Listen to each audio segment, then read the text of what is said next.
So, ladies and gentlemen, dear participants of the BDF Summit, I am very happy to have been invited to this year's summit and to say a few words about SAS and its role and importance in the Baltic Sea region. My last BDF Summit was in Copenhagen in 2012, and since then we have seen many important and crucial developments in the world, in our region, and of course also in our company. SAS has been serving the top of Europe since 1946, and we actually celebrated our 70th anniversary only 2 months ago. But let me initially share with you some reflections on the Baltic Sea region and how we look upon business opportunities in the area from an airline perspective. There's no doubt that our region has one of the highest travel propensities in the world. And there are several reasons behind that.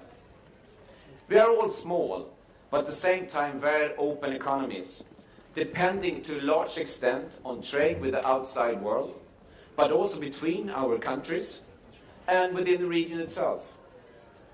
This certainly provides a solid base for business travel.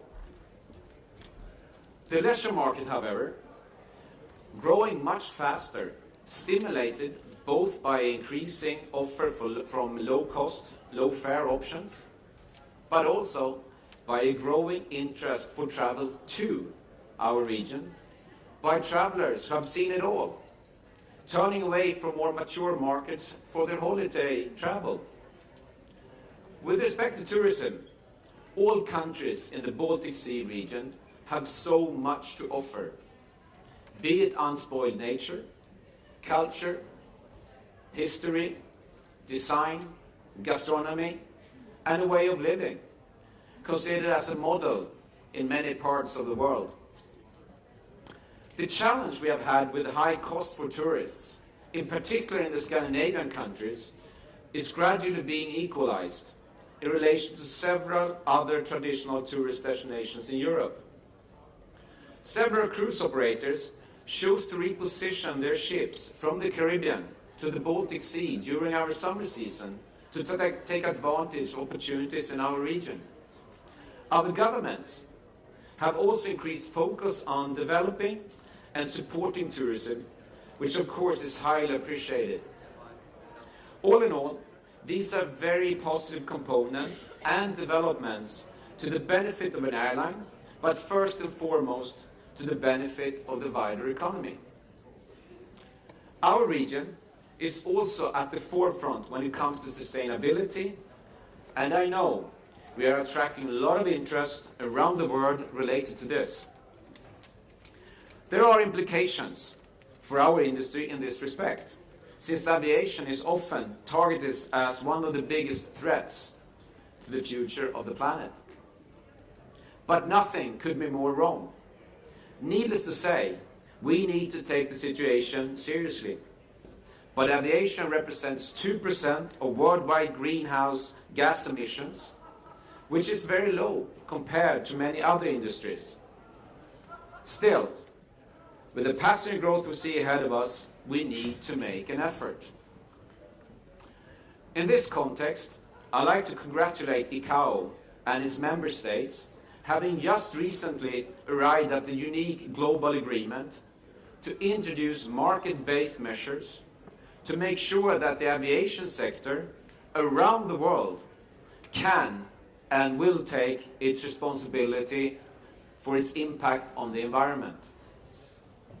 But I also want to underline that this is not enough. We also have to do more ourselves. As an example, at SAS, we have only 2 weeks ago taken delivery of our first Airbus 320 Neo, and Neo stands for New Engine Option. An aircraft that will be able to reduce our fuel efficiency by some 15 to 20%. We also need to make sure that the aviation can make use of other related new technologies. For example, within the area of biofuels. The product is there, but is only available in small quantities and at a very high cost. The Baltic states have unique opportunity to position themselves as world leaders in this area, given the huge forested areas in many of our countries, providing raw material for these new propellants. Coming back to the fact that we serve at the top of Europe since 1946, today we serve no less than 55 destinations in countries surrounding the Baltic Sea. And then I have of course also included Norway. Recently, we significantly increased our presence and our services to and from the Baltic states, Estonia, Latvia, and Lithuania. This means that through our dense network, we are the only Nordic airline able to secure worldwide connectivity to and from such a large number of cities and communities across the entire region.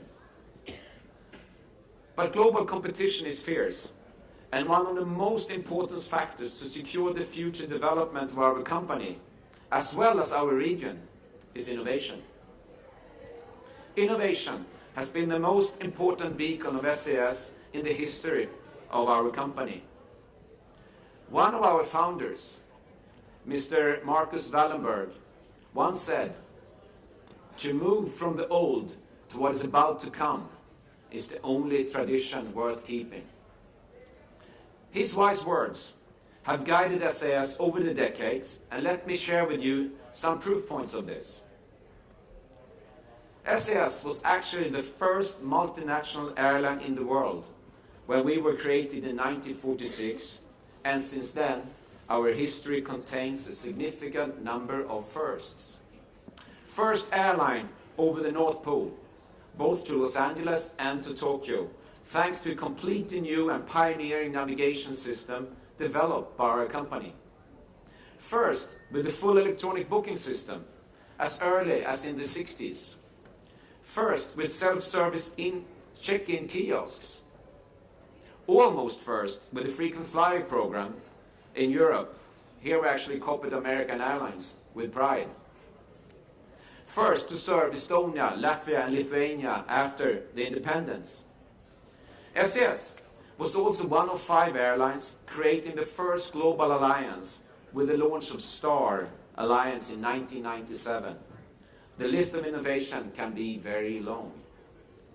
This makes me very proud of SAS and its people for everything that we have been able to achieve during the years.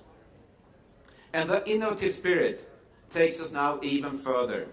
New aircraft, new refreshed cabin interiors in our current fleet, high-speed internet on board all our aircraft, and now also projects and real-life tests with biofuels, the propellant of the future.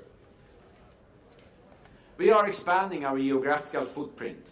For example, in a very short period of time, we have opened new routes to Hong Kong, Los Angeles, Boston, and Miami. We are also investing heavily in digitalization, improving our IT infrastructure in order to make sure we have the latest systems and applications in place to make travel easier for our customers, and equally important, to simplify the inside of SAS. Ladies and gentlemen, as you already know by now, SAS has been serving and connecting the Baltic Sea region, and in particular the 3 Scandinavian countries since 1946. This is our home, and we will continue to grow in the region in the years ahead of us. SAS will secure and expand its network to as many parts of the Baltic Sea area as economically viable. You will see new routes, both within the region, but of course also to and from the region.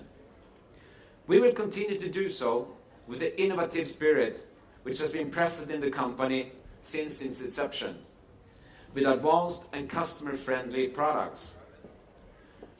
The Baltic Sea region is truly a fantastic place to live, work, and visit.